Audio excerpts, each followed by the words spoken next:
महानगरों में बढ़ता प्रदूषण पर निबंध। विज्ञान ने आज मानव को अनेक उपहार दिए हैं। इन्हीं के कारण ही आज मानव जल, थल और आकाश का स्वामी बन बैठा है।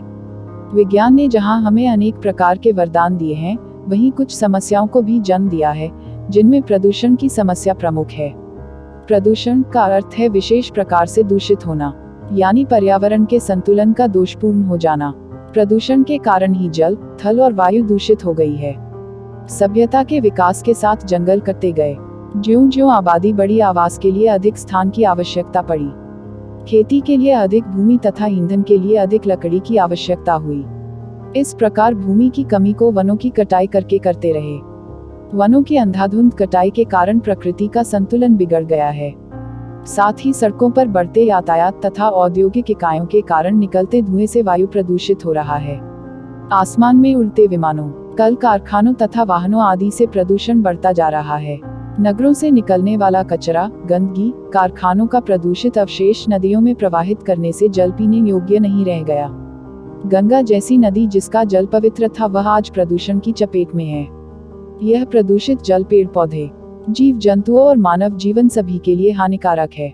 धरती का जल स्तर भी गिर गया है। वाहन, लाउडस्पीकर, यान, रेलगाड़ियां, कारखाने आदि चारों तरफ भरपूर ध्वनि प्रदूषण फैलाते हैं। कारखाने विषैली गैस तथा धुआं छोड़ते हैं। सड़कों पर लाखों की संख्या में दौड़ते वाहन कार्बन तथा अन्य गैस छोड़ते हैं, जो मनुष्य ही नहीं वनस्पतियों तक के लिए हानिकारक हैं। बिजली बनाने के संयंत्र भी धुआं और राख उगलते हैं। ये सब वायु को विषाक्त बना देते हैं। ये जहरीली हवा रक्तचाप, दमा, त्वचा संबंधी अनेक रोगों को जन्म देती है। इस प्रदूषित वायु के कारण शहरों के पेड़ पौधे भी प्रभावित होते हैं। इस प्रकार वायु प्रदूषण, जल प्रदूषण, भूमि प्रदूषण और ध्वनि प्रदूषण आदि प्रदूषण के प्रकार हैं।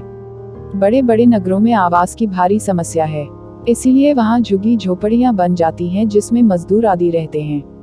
इसके कारण गंदगी होती है तथा भूमि प्रदूषण होती है। भूमि प्रदूषण के कारण अनेक रोगों का जन्म होता है। यद्यपि प्रदूषण एक विश्वव्यापी समस्या है, तथापि इसका एकमात्र समाधान वृक्षारोपण है। वृक्ष वातावरण को शुद्ध वायु प्रदान करते हैं। औद्योगिक इकाइयों को यदि घनी आबादी वाले क्षेत्रों से हटाकर नगरों से दूर स्थापित किया जाए, इससे प्रदूषण के विस्तार को रोका जा सकता है। वनों की अंधाधुंध कटाई पर रोक लगाई जानी चाहिए।